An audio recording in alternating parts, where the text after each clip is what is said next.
പടം കണ്ടിട്ട് അതിനെ കുറിച്ച് കൃത്യമായിട്ട് ആർട്ടിക്കുലേറ്റ് ചെയ്യാൻ പറ്റുന്ന ഒരു അവസരമല്ല. ശരിക്കും ഇമോഷണലായി. ഒരു കുറച്ച് സമയം എടുക്കുമെന്ന് തോന്നുന്നുണ്ട് ഇത് ഉള്ളിൽ നിന്ന് പോവാൻ വേണ്ടിയിട്ട്. അത്രയ്ക്കും ഭയങ്കര ഇമോഷണൽ ആയിട്ടുള്ള ഭയങ്കര എല്ലാവരും കാണണം. ഇന്റൻസ് ആയിട്ടുള്ള എല്ലാവരും ഭയങ്കര പെർഫോമൻസ് ആണ്. ഉർവശി ചേച്ചി, പാർവതി, ലാമിച്ചിരിക്കുന്ന മറ്റ് ആക്ടേഴ്സ് ആണെങ്കിലും ഒക്കെ.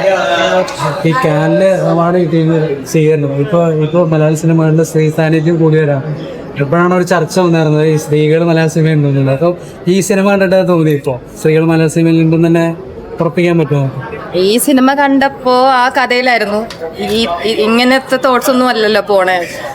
എനിക്ക് അങ്ങനെയൊന്നും ചിന്തിക്കാനൊന്നും പറ്റില്ല. ഈ സിനിമയുടെ അകത്തായി പോകും. വേറെ ഒരു തോട്ട്സും വരില്ല. ഈ ഫെസ്റ്റിവലിന് ശേഷമുള്ള ഒരു റിസപ്ഷൻ എങ്ങനെയാണ്? അടിപൊളിയായിരുന്നു. നല്ല റിസപ്ഷൻ. മുടങ്ങാതെ ഒരു അനൗൺസ്മെന്റ് ഒക്കെ വരും സിനിമ.